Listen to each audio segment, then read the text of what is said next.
It's almost done. I mean, there's some little tweaks, and I'm gonna, work on it probably starting tomorrow for the next couple of days. But it's coming along. I feel good about it. I mean, essentially, it's much of what you've probably heard me talk about before in terms of just what I believe to be the promise of America and the fact that we're all in this. And there's obviously a lot at stake, but there's also a lot to feel good about in terms of the future of our country. So there will be a lot that is about what I believe is a way forward, a new way forward, and bringing everyone along in that. You unveiled some economic policies last week. Yeah.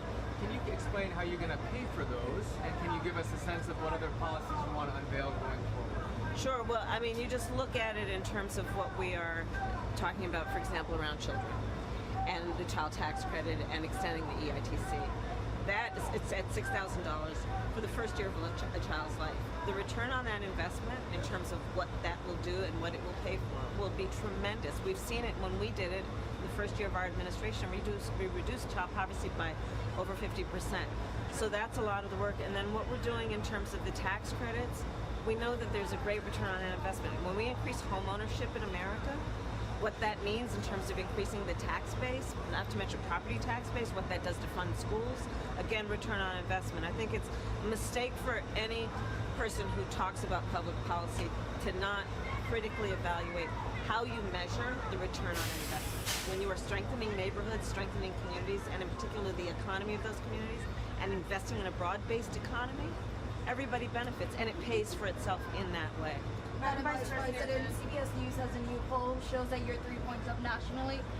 What's your response to this? Do you still consider yourself the underdog here?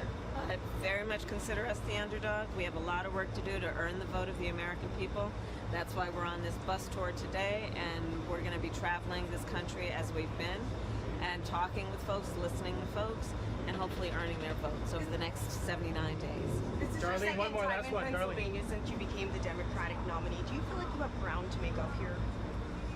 I feel like we need to earn everyone's vote, and that means being on the road, being in communities where people are, where they live, whether it be a high school football team and being there at their public school while they're there at practice and talking to their coaches, whether it means going to the local fire station and talking with our incredible firefighters about what they need and what they have a right to expect, such as that we are going to pay attention to how they give up so much to keep communities safe, what they do to preserve what we want in terms of a quality of life, and we need to give it back to them in terms of better equipment and the work that they do every day. So I'm going to be out here with Tim, with the second gentleman, with Mrs. Walls, and we're going to be working on earning every vote between now and November.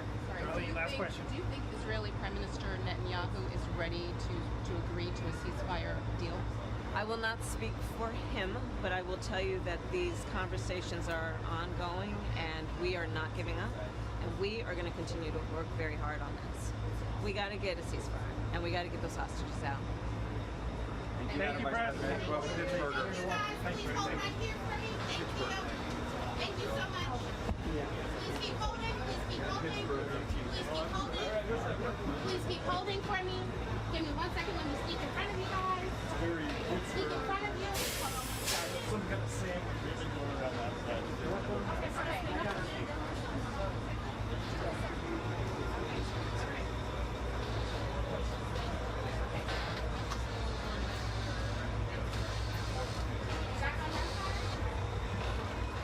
Follow me.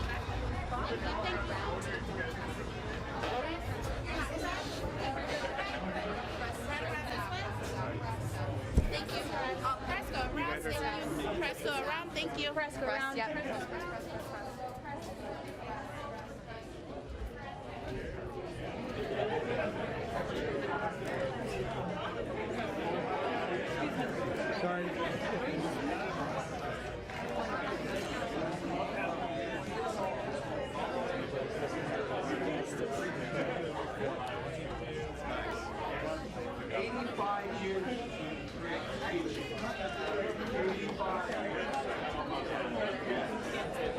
We're with her.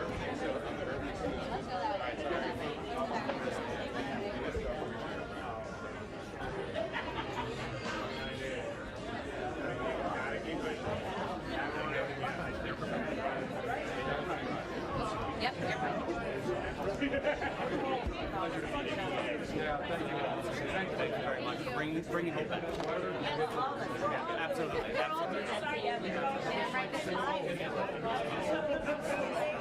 Sorry. Thank you. Just push back a little bit.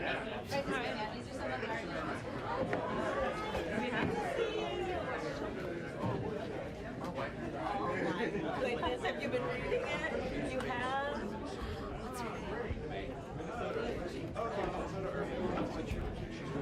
There we go. Because I'm counting on you to be here, okay? Yes. And when do you start school again? Tuesday, you ready? Today, Tuesday. What's your teacher tell you? Tell your teacher that I asked you to deliver a message. I know, Mary. Super volunteer to go to her vice president.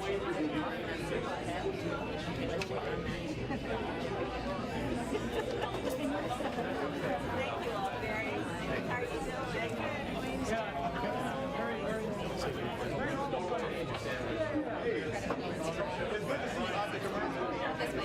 I've been in your office before.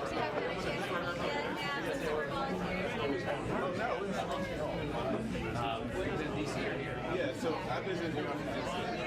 I'm the president of the year.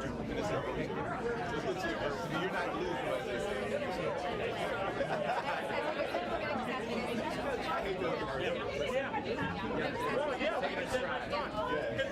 Okay, ready?